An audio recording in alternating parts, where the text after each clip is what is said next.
ناظرین، آج جو ہمارے اس ویڈیو کا ٹائٹل ہے، جس موضوع کو ہم زیر غور لائیں گے، وہ یہ ہے کہ ہم اپنے گھروں کے ماحول کو اس ماڈرن دور میں رہتے ہوئے کیسے باحیا بنا سکتے ہیں۔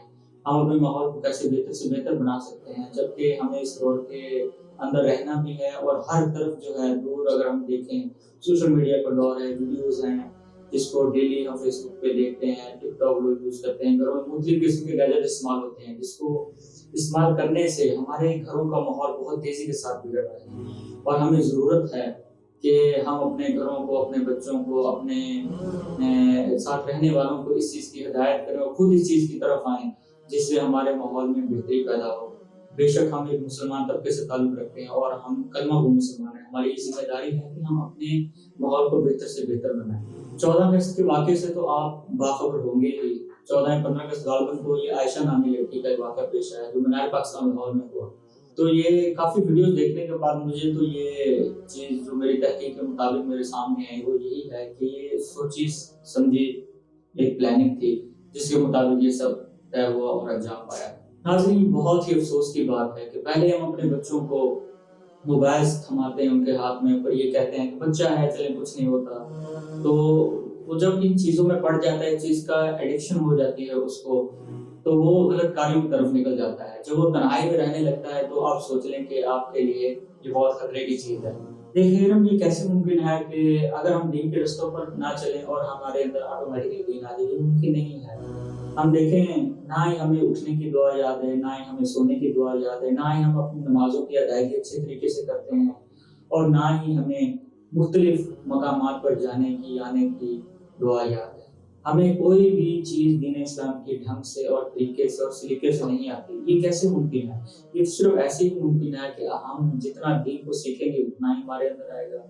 اگر ہم ڈیلی زیادہ سے زیادہ وقت فیس بک پہ، واٹس ایپ پہ یا ٹک ٹاک پہ گزاریں گے تو ہمارے اندر ٹک ٹاک جیسی ہی، فیس بک جیسی ہی عادتیں آئیں گی۔ یہ تو ممکن نہیں کہ ہم بیانات بھی نہ سنیں، ہم اپنے علماء کرام کو بھی نہ سنیں اور ہمارے اندر اچھی عادات آ جائیں، نہیں، یہ ممکن نہیں۔ تو ان چیزوں سے ہمیں دور رہنے کی ضرورت ہے، ہم خود بھی ان چیزوں سے دور رہیں، اپنے بچوں کو بھی ان چیزوں سے دور رہیں۔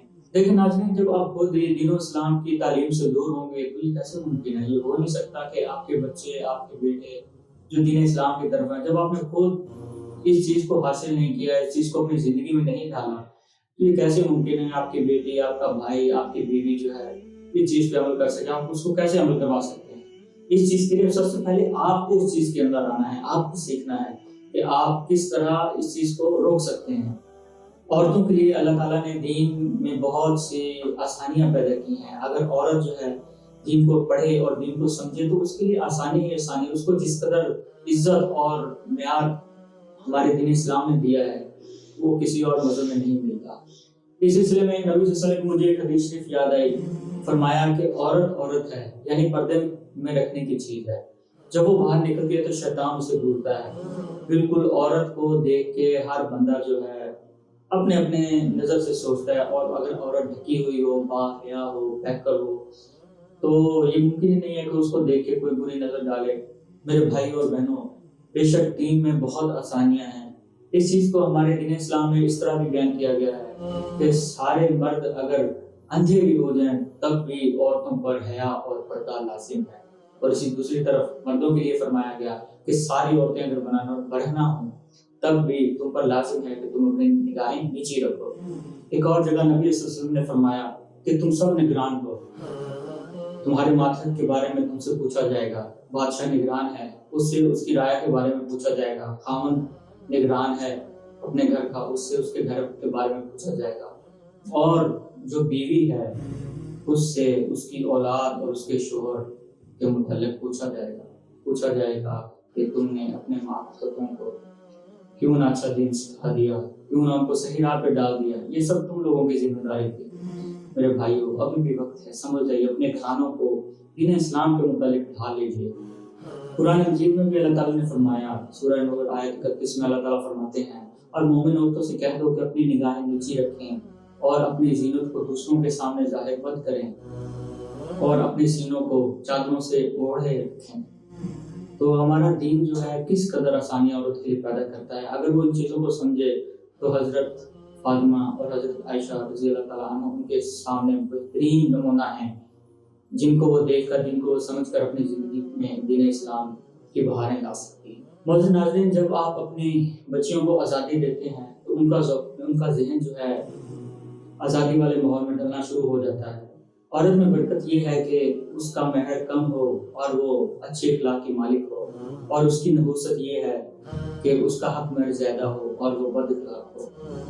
تو ہم جو اپنی بیٹیوں کی، اپنی بچیوں کی تعلیم دے رہے ہیں، جس ماحول میں ہم انہیں ڈال رہے ہیں، کیا ہم ڈیلی کی بنیاد پہ اپنی بچیوں کو کچھ سکھاتے بھی ہیں، اپنے بچوں کو سکھاتے بھی ہیں، یا صرف انہیں موبائل تھما کے کہہ دیا جاتا ہے کہ اپنی زندگی میں مست رہو؟ معزز ناظرین، اپنی زندگی میں زیادہ سے زیادہ دین اسلام کو ڈھالئے۔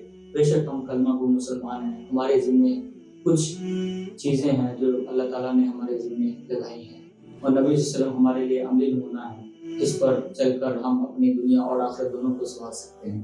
صلاح الدین ایوبی کا ایک قول ہے کہ جس قوم میں فحاشی بڑھ جائے تباہی اس کا مقدر بن جاتی ہے۔ اب آپ دیکھ رہے ہیں کہ عائشہ نامی لڑکی نے جو یہ کام کیا، اس کی وجہ سے کتنے S P, D S P اور ایس ایس پی معطل کیے گئے لاہور میں۔ ان بیچاروں کو کیا قصور تھا؟ تو جبکہ یہ بڑی پلان تھا تو جو بے نقاب ہو چکا ہے۔ اور ناظرین، جب آپ اپنی بچیوں کو ٹک ٹاکرز بنائیں گے اور بالکل نوٹس نہیں کریں گے کہ وہ تنہائی میں کیا کرتے ہیں اور چیک اینڈ بیلنس نہیں رکھیں گے، تو میرے بھائی پھر اسی طرح تباہی اور ناکامی ہی ہوگی، بے حیائی تو اس گھر کا مقدر بن جائے۔ دیکھیں، ہمارا دین ہمیں یہ نہیں سکھاتا کہ ہم ٹک ٹاک یا فیس بک یا لائک کی یا واٹس ایپ استعمال کریں۔ ہمارا دین ہمیں زیادہ سے زیادہ قرآن سے ملتا ہے، حدیثوں سے ملتا ہے، جس کو پڑھنے سے، جس کو سمجھنے سے، جن کی محفلوں میں بیٹھنے سے ہمارے اندر دین کی روشنی آتی ہے۔ میرے بھائیو، دین کی تیاری کیجیے، قبر کی تیاری کیجیے، آخرت کی تیاری کیجیے، جہاں پر ہمیں ہمیشہ کے لیے جانا ہے۔ یہ دنیا تو عارضی ہے۔